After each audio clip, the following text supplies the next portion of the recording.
Mon métier aujourd'hui, on va dire que je suis accompagnatrice de personnes en montagne. On peut dire ça comme ça finalement. Voilà, transition de carrière, transition de vie, je le fais en montagne. Donc j'accompagne les gens dans cette transition en allant dehors, dans la nature, en montagne.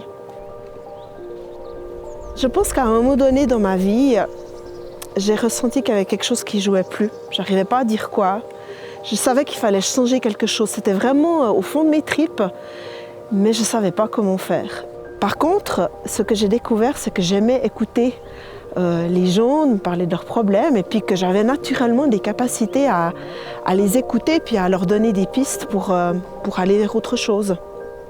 Et puis je me suis dit, mais en fait, c'est ça que j'ai envie de faire.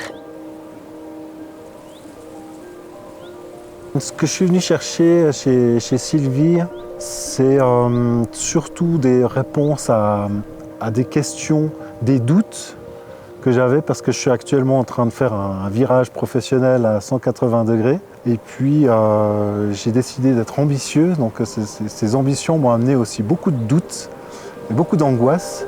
Et j'arrivais pas à mettre le doigt dessus, donc j'ai décidé de faire cet accompagnement.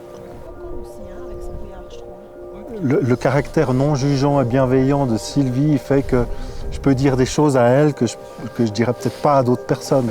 Donc ça, effectivement, ça fait du bien de pouvoir vraiment s'exprimer. Puis à l'extérieur, on est dans la nature, donc on sait qu'il n'y a personne d'autre qui va entendre ce qu'on a à dire. C'est intime.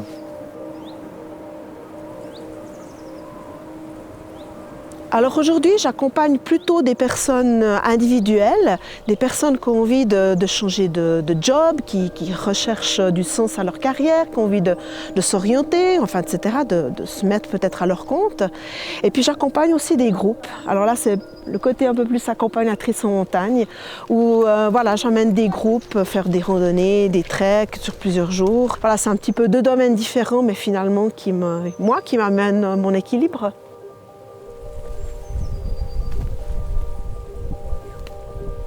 Alors l'accompagnateur en montagne, en fait, son rôle, c'est d'amener les gens en toute sécurité en montagne. Et puis on est formé à la sécurité, à l'orientation, aux premiers secours. On a aussi des compétences plus générales, que ce soit sur la faune, la flore, les activités humaines en montagne. Et puis notre plus-value, c'est d'amener toutes ces connaissances, puis que les gens puissent marcher sans se poser la question de où on va, à quelle heure, etc. On s'occupe de toute l'organisation. C'est une formation très très complète. Effectivement, le fait d'être dehors, et puis aussi on a été seuls, on était en semaine dans la montagne, il n'y avait personne. Le fait de bouger, ça m'a vraiment permis de penser différemment et d'être différent. Et d'être moi-même finalement. Je me suis vraiment senti être moi-même parce que j'avais pas à interagir, j'étais juste moi. On était les deux, mais je pouvais être moi.